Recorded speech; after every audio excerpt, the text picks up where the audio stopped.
Assalamualaikum warahmatullahi wabarakatuh. Waalaikumsalam.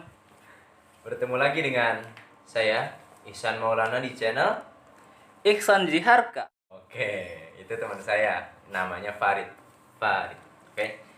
Nah, di sini kebetulan alhamdulillah udah beberapa bulan, udah beberapa minggu, udah beberapa pekan saya tidak mengupload seperti biasa, vakum terlebih dahulu, tetapi alhamdulillah kesempatan kali ini kita semua dipertemukan kembali nih untuk berdiskusi, membicarakan, mengupas apa itu ilmu, terutama ilmu Al-Quran yang sekarang akan saya bicarakan. Ilmu Al-Quran, ketika belajar Al-Quran di masa pandemi seperti ini, itu sangat banyak tantangannya. Tantangannya bukan cuma sekedar tantangan biasa, tapi tantangan yang tidak pernah kita sangka-sangka sebelumnya. Salah satu contoh, kita memorojaah itu terasa membosankan. Kita membaca Al-Quran terasa membosankan. Itu tantangan yang akan sering kita hadapi ketika ada pandemi seperti ini. Nah, di sini alhamdulillah nih kita akan mencari solusinya. Oke, mencari solusinya. Untuk itu Oke, sekarang kita kedatangan teman kita nih. Hai guys. Untuk membicarakan masalah di pandemi seperti ini, terutama dalam pembacaan, terus dalam memurojaah Al-Quran. Oke. Ya, Pak Ustadz, saya mau nanya nih. Kan saya akhir-akhir ini tuh males untuk murojaah nih. Terus, Sarannya apa nih dari Pak Ustadz? nah ini ya, yang pertama kita cari dulu sebab nih, sebabnya apa, terus apa sih yang menjadi latar belakang kenapa kita seperti itu. Kira-kira latar belakang Mas Farid ini kenapa nih? Nah, semenjak WFH kemarin kan ya, bekerja dari rumah tuh kayaknya kebanyakan bekerja. Udah gitu capek di rumah. Ya siap. Maaf guys, grogi. Jadi gitu, maksudnya nggak terfokus untuk murojaah.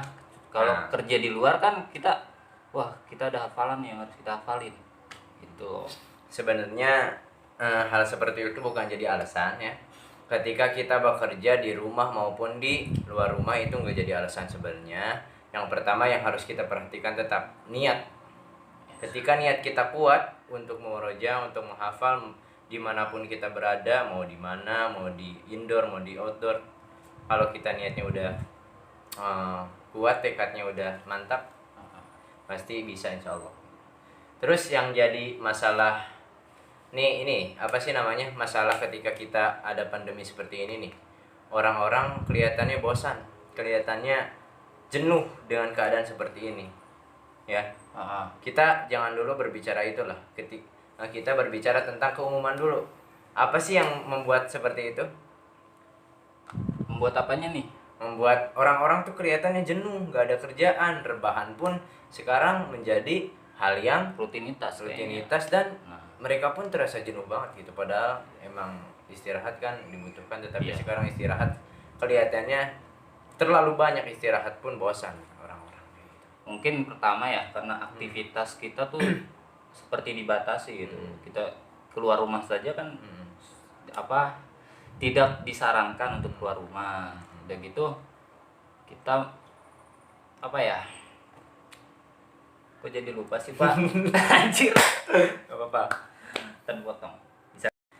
Nah, tadi kita udah berbicara masalah apa sih latar belakangnya, terutama dalam Kebosanan tuh. apa sih namanya, rutinitas Mas Farid sendiri. Nah, untuk itu saya mungkin punya pendapat tentang kenapa sih orang-orang merasa bosan gitu, merasa jenuh akan hal pandemi seperti ini. Karena mungkin ya, yang pertama itu kegiatan mereka itu aja.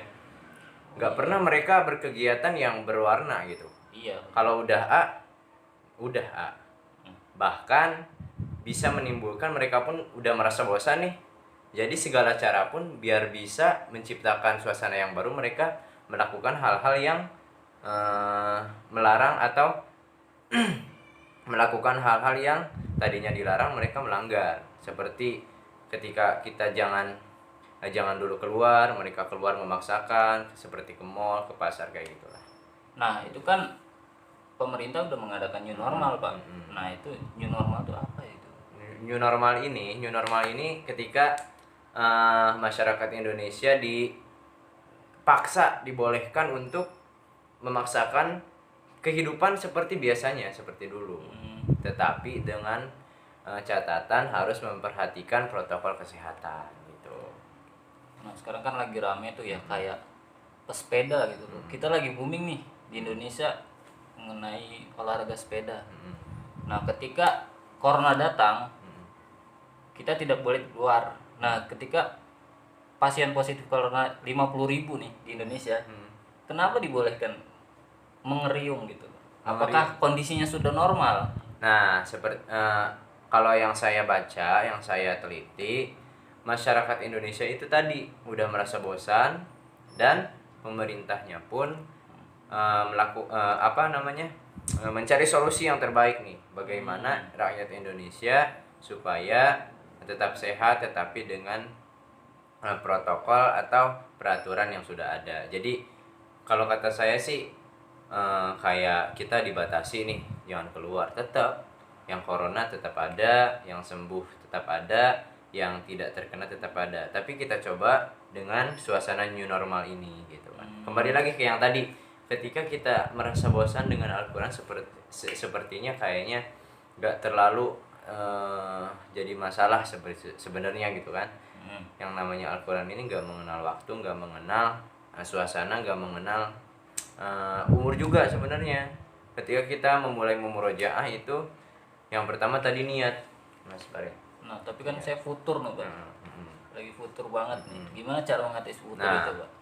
Itu kita harus mencas diri, mencharger diri supaya sih, jadi intinya ketika barang elektronik aja yang kita punya itu harus di-charger, diri kita pun harus di-charger dengan ada bisa dengan kajian, dengan mendengarkan ayat-ayat suci Al-Quran, murotal, itu akan sedikit membantu. Karena hidayah itu bukan hadiah, tetapi hidayah itu harus dijemput dengan kita sendiri. Nggak pasti nggak ujuk-ujuk datang gitu. Berarti kita ikhtiar juga mencari itu.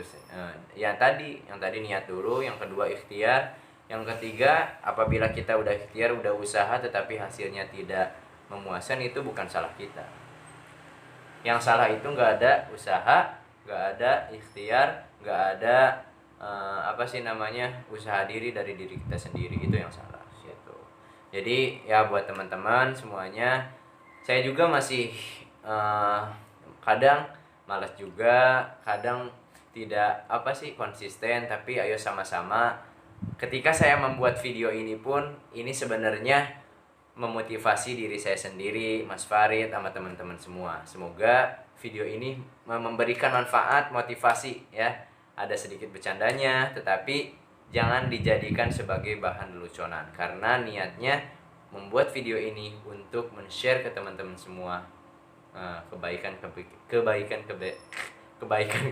yang ada di dalamnya. Ya segitu aja Mas Farid, terima kasih atas kehadirannya. Semoga channel Ihsan Jiharka ini semakin berkembang. Amin, dengan amin, ya Allah. Di dalamnya terisi kebaikan-kebaikan untuk teman-teman semua. Jangan lupa subscribe guys. Ya. Waalaikumsalam. Assalamualaikum warahmatullahi wabarakatuh.